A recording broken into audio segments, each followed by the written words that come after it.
Hello everyone, నేను మీ Navaneetha. Welcome to our channel Dhangari vlogs. ఆకాశానికి చిల్లులు పడ్డట్టు ఈ వర్షం ఏంది రా బాబు అనిపిస్తుంది కదా. ఇదే వర్షంలో కొంచెం ఇంట్లో ఉన్నప్పుడు ఏదైనా హాట్గా తినాలనిపించినప్పుడు, లేదా స్పెషల్ ఏదైనా తినాలి, కొంచెం జలుబు అలా చేసినప్పుడు, కొంచెం స్పైసీగా ఏదైనా తినాలనిపించినప్పుడు ఈ చికెన్ కర్రీ చేసుకొని తినండి. అసలు చాలా టేస్ట్గా ఉంటుంది.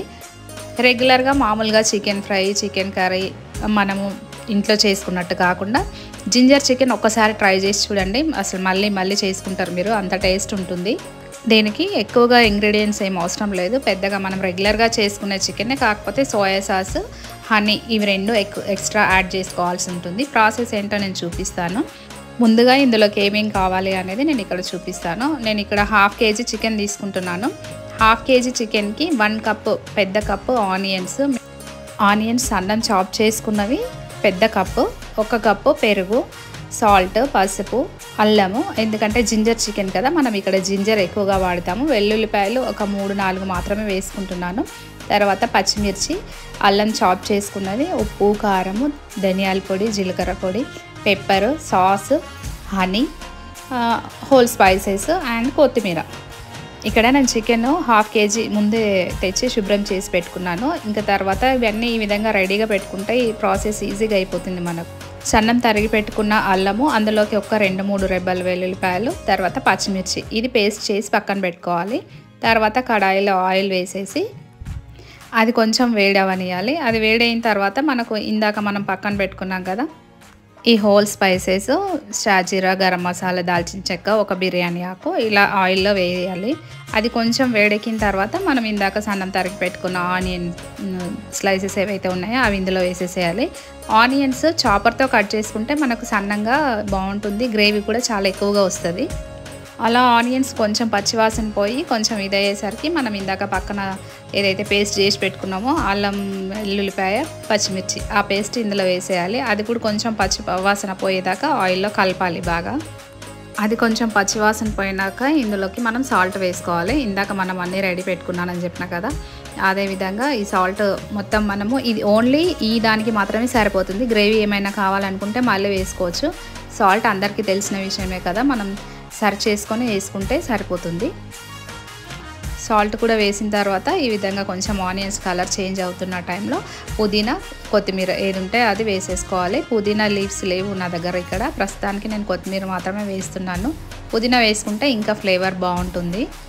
ఈ వీడియో నేను ఈవినింగ్ షూట్ చేస్తున్నాను. వర్షం చాలా పడుతుంది, బయటంతా చీకటి ఉంది, కరెంట్ వస్తూ పోతూ ఉంది. అయినా సరే ఇంకా కొంచెం ఏదైనా తినాలనిపిస్తుంది అని ఇంట్లో వాళ్ళు అనేసరికి ఈ విధంగా జింజర్ చికెన్ చేద్దామని చెప్పి నేను స్టార్ట్ చేసిన. మా ఇంట్లో వాళ్ళు ఇది బాగా తింటారు. ఎప్పుడు అడిగినా ఏం చేయాలి అంటే సడన్గా వచ్చే ఆన్సర్ జింజర్ చికెన్. అందుకని చెప్పేసి ఇంకా నాకు కూడా బాగా అలవాటు అయిపోయింది, తొందరగా అయిపోతుంది అని చెప్పేసి. తర్వాత చికెన్ వేసినాక అది కొంచెం మగ్గిన తర్వాత ఇందులోకి పెరుగు, 1 కప్పు పెరుగు. ఈ పెరుగు వేసినప్పుడే మనం వేరే ఇంగ్రీడియంట్స్ అన్నీ వేసుకోవాలి. పెరుగు వేసిన తర్వాత మనం ఇందాక పక్కన పెట్టుకున్నాం కదా జీరా పౌడరు, కొంచెం ధనియా పౌడరు, ఇవి అన్నీ ఇప్పుడే వేసుకోవాలన్నమాట. పెరుగులోనే వేసుకుంటే మనకు అది టేస్ట్ అనేది ఫ్లేవర్స్ లాస్ట్కి తెలుస్తూ ఉంటాయి మనం చికెన్ తింటున్నప్పుడు. జనరల్గా మనం చేసుకునేటప్పుడు ఏం చేస్తామంటే పెరుగు వేసినాకనే అన్నీ దాంతో పాటు వేసేస్తాము. కాకపోతే ఇది స్టెప్ బై స్టెప్ కొంచెం ఒక్కొక్కటిగా కలిపి వేయాల్సి ఉంటుంది. తర్వాత ఇందులోకి అల్లం ముక్కలు, సన్నం తురిమి పెట్టుకున్న అల్లం ముక్కలు, మనకు జింజర్ ఫ్లేవర్ వస్తుంది అందుకని చెప్పేసి ఈ విధంగా అల్లం ముక్కలు వేసుకోవాలి. అవి కూడా సన్నం చాప్ చేసుకోవాలి, అక్కడక్కడ తింటూ ఉంటే పంటకి తగులుతూ ఉంటాయి కర్రీ తింటున్నప్పుడు. తర్వాత సోయా సాస్, తర్వాత పసుపు, ఇవి 2 వేసి బాగా కలుపుకోవాలి.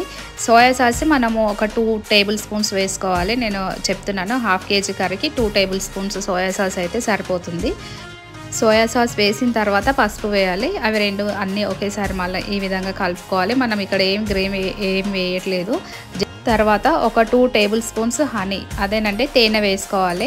చికెన్లో తేనె ఏంటా అనుకుంటున్నారేమో, కాకపోతే దానికి ఈ చికెన్ కర్రీకి తేనెతోనే చాలా టేస్ట్ వస్తుంది. మీరు ఒక్కసారి ట్రై చేయండి హనీ వేసుకొని. నేను ఇక్కడ ఒక గ్రేవీ కోసం అని చెప్పేసి కొంచెం కొబ్బరి గసాలు పౌడర్ పేస్ట్ చేసి వేస్తున్నాను. అది ఒక 2 టేబుల్ స్పూన్స్ వరకు ఉంటుంది. అది ఆప్షనల్. కొబ్బరి గసాలు పౌడరే కాకుండా మీరు కాజు పౌడర్, పిస్తా పేస్ట్ ఆ విధంగా ఏదైనా వేసుకోవచ్చు. తర్వాత ఇక్కడ కారం, నేను రుచికి సరిపడా కారం వేసేసి ఇలా లిడ్ క్లోజ్ చేసి పెట్టేస్తున్నాను. ఒక 5-10 మినిట్స్ ఆ విధంగా మగ్గనివ్వాలి. అంతేనండి, ఈ విధంగా ఆయిల్ రిలీజ్ అయిన తర్వాత చికెన్ రెడీ అయిపోతుంది. మనం కొత్తిమీర వేసేసుకొని దించేసుకోవాలి. స్టవ్ ఆఫ్ చేసే ముందు 2-3 పచ్చిమిర్చి చీలికలు ఆ విధంగా వేసుకొని తర్వాత అల్లం ఈ విధంగా పొడుగ్గా కట్ చేసుకున్నది ఈ చికెన్ పైన వేసేసేయాలి.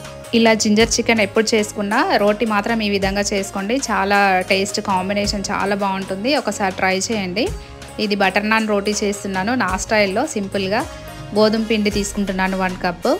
అసలు బటర్ నాన్ అంటే మొత్తం మైదాతో చేస్తారు, కాకపోతే ఇంకా మనం ఇంట్లో చేసుకుంటున్నాం కదా. నేను 1/4 కప్ ఆఫ్ మైదా, 1 కప్పు గోధుమ పిండి తీసుకున్నాను. తర్వాత ఇందులోకి సాల్ట్ మన టేస్ట్కి తగ్గట్ట, చపాతీకి ఏ విధంగా వేసుకుంటామో ఆ విధంగా సాల్ట్ వేసుకోవాలి. తర్వాత కొంచెం తినే సోడా వేస్తున్నాను నేను ఇక్కడ. ఇది సోడా వేస్తే ఏంటంటే కొంచెం పొంగుతుంది చపాతీ అనేది, అందుకని చెప్పి తర్వాత ఆయిల్ ఇందులోనే వేసుకుంటున్నాను. కొంతమంది ఏంటంటే ఈ టైంలో కొంచెం షుగర్ కూడా యాడ్ చేసుకోవచ్చు, కాకపోతే మా ఇంట్లో అందరూ షుగర్ అంతగా ఇష్టపడరు. టేస్ట్ బాగుంటుంది కానీ నేను స్కిప్ చేస్తున్నాను. మీరు మాత్రం ఆ విధంగా వేసుకోండి, ట్రై చేయండి, ఖచ్చితంగా బాగుంటుంది. అయితే కొన్ని వాటర్ వేసుకుంటూ పిండిని బాగా కలపాలి. ఈ విధంగా కన్సిస్టెన్సీ మనకు చపాతీకి ఉన్నట్టుగా వచ్చేటట్టుగా, చేతికి అంటుకోకుండా ఒక బాల్ మాదిరిగా వస్తుంది కదా, అలా కలిపి ఒక 10 మినిట్స్ రెస్ట్ ఇవ్వండి, సరిపోతుంది. తర్వాత చపాతీ చేసుకున్నట్టు మామూలుగా చేసుకోవడమే. చపాతీకి ఏంటంటే మనం ఫోల్డ్ చేసుకుంటాం కదా, ఇది అలా కాకుండా జస్ట్ పూరి మాదిరిగా ఇలా ఒక సైజ్ తీసుకొని దీన్ని చపాతీ చేసుకోవాలి. కొంచెం పిండిని బాగా కలపాలి మనం చపాతీ చేసుకున్నప్పుడు కూడా. ఈ విధంగా రౌండ్గా రోల్ చేసి ఒక బాల్ లాగా చేసి మామూలుగా ఉట్టి పిండి పొడి పిండి వేసిన తర్వాత దీన్ని చపాతీలాగా చేయాలి. చపాతీ మొత్తం రౌండ్గా మనము ఏ సైజ్ అనుకుంటామో అనుకున్న సైజులో చేసుకున్న తర్వాత ఏంటంటే నేను ఇక్కడ కొన్ని నల్ల నువ్వులు వేస్తాను చపాతీ పైన. ఇవి మనకు మార్కెట్లో ఎక్కడైనా దొరుకుతాయి, మార్కెట్లోనే కానీ సూపర్ మార్కెట్లోనే కానీ మనము కొంచెం నల్ల నువ్వులు అని అడిగితే ఇస్తారు. వీటికి కొంచెము టేస్ట్ అసలు చాలా బాగుంటుంది. హోటల్ మనకు దాబాలో చేసిన ఫ్లేవర్ వస్తుంది, రెస్టారెంట్ దాబాలలో ఇచ్చే స్టైల్గా ఉంటుంది ఈ నాన్ అనేది. సో ఈ విధంగా చపాతీ అంతా చేసిన తర్వాత పైన మాత్రం కొన్ని ఈ విధంగా స్ప్రింకిల్ చేసి తర్వాత చపాతీ చేసే కర్రతో ఒక్కసారి ఈ విధంగా అనుకుంటే అవి వాటికి ప్రెస్ అయిపోతాయి. మరి ఎక్కువగా ప్రెస్ చేయొద్దు, జస్ట్ లైట్గా ఫ్లిప్ చేయాలంతే. ఇలా చేసిన చపాతీని మళ్ళీ చేతిలోకి తీసుకోవాలి. ఒకవైపు ఏంటంటే నేను కొన్ని వాటర్ స్ప్రింకిల్ చేస్తున్నాను. వాటర్ వేసిన తర్వాత పెనం పైన వేయాలి. ఈ వాటర్ కంపల్సరీ ఆయిల్ కాదండి, వాటర్ గుర్తుపెట్టుకోవాలి. వాటర్ వేస్తేనే దానికి టేస్ట్ తెలుస్తుంది మనకు. నేను ఇక్కడ ఈ చపాతీలు కాల్చుకోవడానికి ఐరన్ ప్యాన్ వాడుతున్నా, దోశ ప్యాన్ అలాంటివి వాడొద్దు, ఇనుపది ఉంటే బాగుంటుంది. ఈ విధంగా వేసిన తర్వాత అది ఒక 5-10 మినిట్స్లో మనకు చాలా బాగా కాలుతుంది, పొంగుతుంది. ఈ విధంగా రోటీ నుంచి బబుల్స్ వస్తున్నప్పుడు మనం బటర్ రుద్దుకోవాలి. బటర్ ఏంటంటే మనం ఆప్షన్, కొంతమంది బటర్తో తింటారు, జనరల్గా కొందరు ఏంటంటే నార్మల్గా తింటారు. ఇలా 2 సైడ్స్ కాల్చుకోవాలి. అంతేనండి. మీ ఇంటికి ఎవరైనా గెస్ట్లు వస్తే స్పెషల్గా ఈ విధంగా మనకు ఉన్న దాంట్లో కొంచెం వెరైటీగా చేసి పెట్టండి, అసలు చాలా టేస్టీగా ఉంటుంది. మళ్ళీ అడుగుతారు ఇంట్లో వాళ్ళు కూడా. ఒక చిన్న అప్డేట్ అండి, మన వీడియోస్ వారానికి 3 వీడియోస్ వస్తాయి ఇక నుంచి. అది మధ్యాహ్నం 3 o'clock అప్లోడ్ చేస్తాను, మండే, వెడ్నెస్డే అండ్ ఫ్రైడే. తప్పకుండా చూడండి. మీకు కనుక నా వీడియో నచ్చినట్టయితే లైక్ చేయండి, షేర్ చేయండి, సబ్స్క్రైబ్ చేయడం మాత్రం మర్చిపోకండి. Thank you for watching channel.